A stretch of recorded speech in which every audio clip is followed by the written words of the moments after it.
అందరికీ నమస్కారం. Welcome to my channel. మానవులను కష్టాల నుండి కట్టెక్కించేదే సంకటహర చతుర్థి వ్రతం.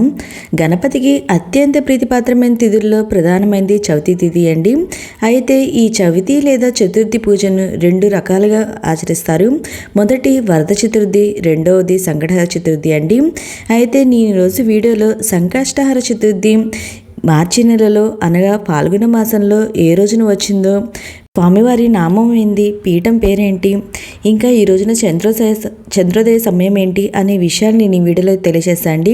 అమావాస్య తర్వాత వచ్చే చతుర్థి రోజున చేసే వ్రతంను వరద చతుర్థి అని, పౌర్ణమి తర్వాత వచ్చే చతుర్థి రోజున చేసే వ్రతంను సంకష్టహర చతుర్థి లేదా సంకటహర చతుర్థి అంటామండి. ఇందులో వరద చతుర్థిని వినాయక వ్రతంగా వినాయక చవితి రోజున ఆచరిస్తాము. సంకటములను తొలగించే సంకటహర చతుర్థి వ్రతంను మాత్రం ప్రతి నెల మనం ముడుపు కట్టుకునే స్వామివారికి ఇన్ని నెలలు అనుకొని మనం ఈ వ్రతాన్ని అయితే ఆచరిస్తామండి. ఒకవేళ సంకటహర చతుర్థి అది మంగళవారం రోజున వస్తే దాన్ని అంగారక సంకటహర చతుర్థి అంటామండి. ఇలా కలిసి రావడం చాలా విశేషమైనదండి. అంగారక చతుర్థి నాడు సంకటహర చతుర్థి వ్రతం ఆచరించడం వలన జాతకంలోని కుజదోష సమస్యలు తొలగిపోవడంతో పాటుగా చేసే పనుల్లో సంకటములన్నీ తొలగి సఫలత చేకూరుతుంది. ప్రతి నెల కృష్ణపక్షంలో అనగా పౌర్ణమి తర్వాత 3-4 రోజుల్లో చవితి వస్తుందండి. ప్రదోషకాల సమయమునకు చవితి ఎప్పుడైతే ఉంటుందో ఆ రోజున మనం సంకటహర చతుర్థిగా జరుపుకోవాలి. ఒక్కొక్కసారి మనకి ప్రదోషకాలంలో 2 రోజులైతే ఉంటుందండి. ఇది చవితి తిథి. మనం 2 రోజున ఉన్నదే మనం సంకటహర చతుర్థిగా జరుపుకోవాలండి. నేను ఇంకా ఇప్పుడు మనకి ఈ మార్చి నెలలో పాల్గొన మాసంలో సంకటహర చతుర్థి ఏ రోజున వచ్చిందో నేను ఇప్పుడే తెలియజేస్తాను అండి.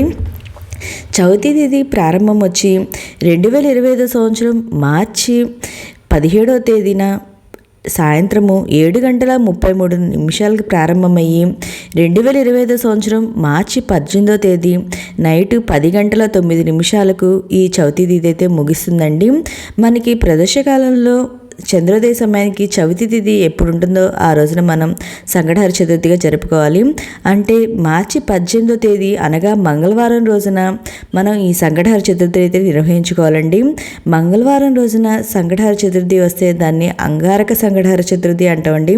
ఇలా రావడం చాలా విశేషమైనదండి. ఒకవేళ ఈ వ్రతాన్ని ఎవరైతే కొత్తగా ఆచరించాలి అనుకుంటున్నారో వారైతే ఈ నెల ప్రారంభమిస్తే చాలా మంచిదండి. ఇంకా ఈరోజు చంద్రోదయ సమయం వచ్చి 8:57 కండి. ఈరోజు స్వామివారిని పీఠం పేరు నామము నేను ఇప్పుడైతే తెలియజేస్తానండి. ఈ రోజున స్వామివారిని బాలచంద్ర మహాగణపతి అనే నామంతో పూజించాలి. పీఠం పేరు వచ్చి ఆగమ పీఠము. ఇంకా మీకు ఎవరికైనా చంద్రోదయ సమయాలు కావాలంటే నాకు కమెంట్ బాక్స్లో కమెంట్ పెట్టండి. ప్రతి ఒక్కరికి రిప్లై అనేది ఇస్తాను. ఇంకా మీకు ఏమైనా సందేహాలు ఉంటే ఈ సంకటహర చతుర్థి గురించి నా కమెంట్ బాక్స్లో కమెంట్ పెట్టండి, మీకు రిప్లై అనేది ఇస్తాను. ఓకే అండి, మీ వీడియో నచ్చితే లైక్ చేయండి, మీ ఫ్రెండ్స్ అండ్ ఫ్యామిలీ మెంబర్కి షేర్ చేయండి. Thank you for watching.